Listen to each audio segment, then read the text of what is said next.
교육부 장관 문제인데요. 오늘 동아일보를 보니까 동아일보 기자들이 이진숙 후보자가 쓴 논문 130편을 다 분석을 했습니다. 그중에 적게 잡아도 11편이 이른바 제자의 논문을 표절한 의혹이 짙은 걸로 제기가 됐습니다. 저도 동아일보 기자 출신이지만 동아일보가 예전부터 인사청문회 검증을 잘했거든요. 다른 일간지보다. 집요하게 130편 논문을 다 살펴봤는데 중앙일보에서는 이 제자 논문을 앞세워서 이 국책 연구비를 타갔다라는 의혹도 제기가 됐습니다. 게다가 교육부 장관 후보자인데 차녀의 불법 유학 논란까지 일고 있습니다. 뭐부터 볼까요, 피디님? 알아서 띄워주세요. 우리 피디님들이 이거부터 띄웠군요. 이진숙 교육부 장관 후보자의 차녀 불법 유학 논란인데 중학교 졸업 전에 부모 동행 없이 홀로 미국을 유학 보내서 현행법 위반이라는 얘기가 나오고 있습니다. 부모 모두 1년 이상 출국이 불가피할 경우 이걸 원칙적으로 금지해놨다라는 거죠. 이걸 교육부 장관 후보자가 어겼다라는 겁니다. 자, 해명이 나왔는데 해명도 논란입니다. 법을 몰랐다라는 겁니다. 고발당했습니다. 딸 유학 당시 국립대 교수 매우 부적절한 처사, 교육부 수상되는 건 어불성설이다라는 고발도 시민단체로 당했습니다. 문제는 이 제자의 논문을 표절했다는 의혹도 추가된 거죠. 자, 이 오타까지 베꼈어요. 10m 정도인데 제자는 제대로 썼는데 장관 후보자는 이걸 정을 영타로 잘못 쓴 거죠. WJD. WJD. 그리고 제자가 오타를 써서 사용하고 안 왔으며 이진숙 장관 후보자도 그대로 오타까지 베꼈다라는 논란도 일고 있습니다.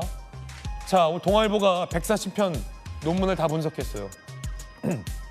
저도 동아일보 기자 입사해서 이런 거 뒤져보느라 정말 힘들었거든요. 청문회 때마다.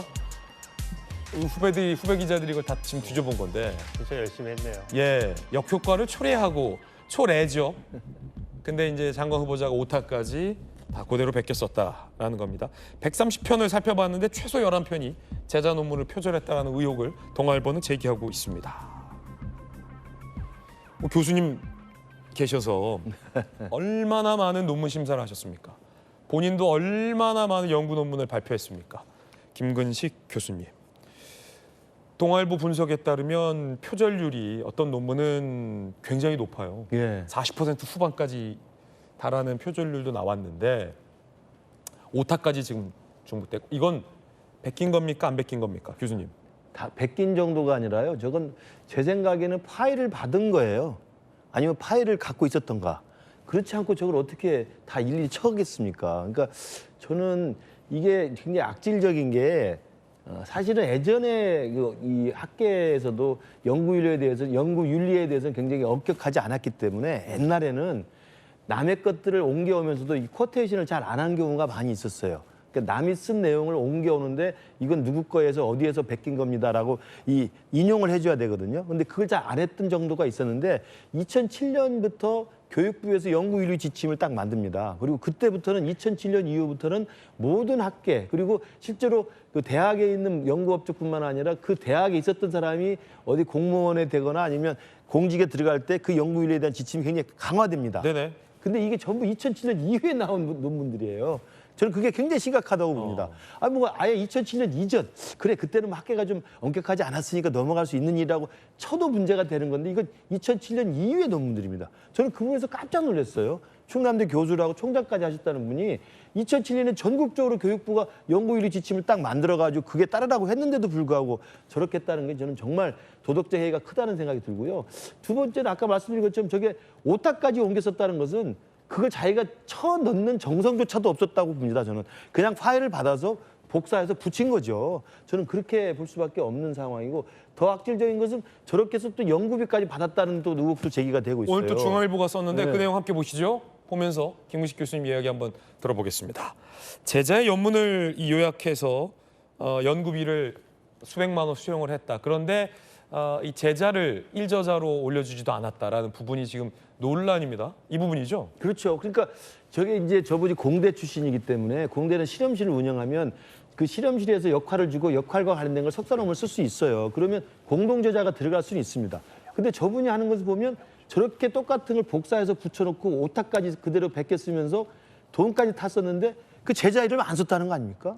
이건 너무나 말이 안 되는 이야기예요. 그러니까 저는 이공계 쪽에 있을 수 있는 협업의 산물이라고 교신 저자? 교신 저자로 썼다는 거죠. 변명을 하더라도 있을 수 없는 일이라는 것이고요. 두 번째로는 저분이 교육부 장관이기 때문에 이건 단순한 사건이 아니라는 겁니다. 그러니까 아까 강선 후보자가 여가부 장관이니까 이게 심각한 사건이 갑질이듯이 교육부 장관 후보자인데 교육의 가장 근본인 남의 걸 표절해서 옮기고 그대로 베껴 썼다는 도덕적 논란에 있으면요. 교육부 수장을 할 수가 없죠. 그다음에 자녀 유학도 마찬가지죠. 교육과 관련돼서 교육의 지침을 법을 어긴 거 아닙니까? 그리고 서울대를 10개를 거점을 만들겠다고 해서 발탁이 됐다는 분이라는데 자기 딸 둘은 다 조기 유학시켜가지고 미국 대학 보낸 거 아닙니까?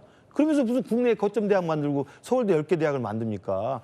말이 안 되는 이야기예요. 그러니까 저는 이런 이야기까지 들었습니다. 농담 삼아서 저분은 아마 다른 국무위원 후보자들을 방어해 주려고 아마 희생양으로 선택한 게 아닌가라는 우스갯소리까지 나와요. 저분은 어차피 이제 버리는 카드로 쓰고 나머지를 그냥 지키고 가겠다. 저는 그런 이야기까지 민주당 내에서 나올 정도면 저는 저분을 누가 추천했는지 정말 알고 싶어요. 있을 수 없는 저는 후보자라고 생각합니다. 양태균 변호사님. 그러니까 우선 뭐 저런 논문 표절 의혹이 있는 부분, 그러니까 조금 더 세심하고 면밀하게 저렇게 약간 중복되거나 이제 표절 의혹이 없도록 하는 게 사실 바람직하죠. 그래서 저런 면에서는 많이 아쉽다고 생각을 하고요. 이진숙 후보자 입장에서 조금 이제 뭐 변명을 해보자면 이진숙 후보자가 이제 건축 쪽, 이제 건축공학과 아마 교수인데 이제 건설이나 이 건축 쪽은 이제 혼자서 연구하고 논문 쓰는 경우가 많지 않습니다. 왜냐하면 대부분 대형 프로젝트 수주를 해서 그 혼자 팀으로 보통 이루어지고 그 과정에서 실험이나 연구 용역 같은 게 이제 같이 이제 팀 단위로 이루어지기 때문에 다 그 과정에서 이제 구체적인 수치값이나 용역 그리고 결과값이 많이 중복될 수밖에 없고 그래서 그 지금 나온 제자의 논문과 이제 후보자 본인의 논문에 거의 같은 실험을 데이터로 했기 때문에 아마 그런 부분에 있어서는 저런 식의 중복 때문에 있을 수 있는 것 같고요.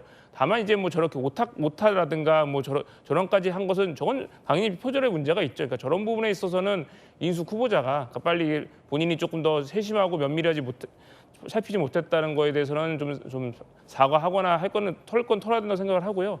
다만 이 자리가 지금 뭐 학자로서 그 검증하는 자리가 아니라 이제 교육 정책을 이끌어나가고 이제 이재용 정부에 맞는 이제 좀 선진적인 교육 정책이나 교육 그런 방향을 설계할 수 있는 그런 이제 공직 후보자로서 이제 인사청문회이기 때문에 오히려 그런 면 정책이라든가 그런 이제 어떤 이제 비전을 갖고 있는지 그 점에 대한 조금 인사청문회가 집중되기를 바랍니다. 네, 청문회에서 해당 장관 후보자들의 해명을 좀 더 들어보겠습니다.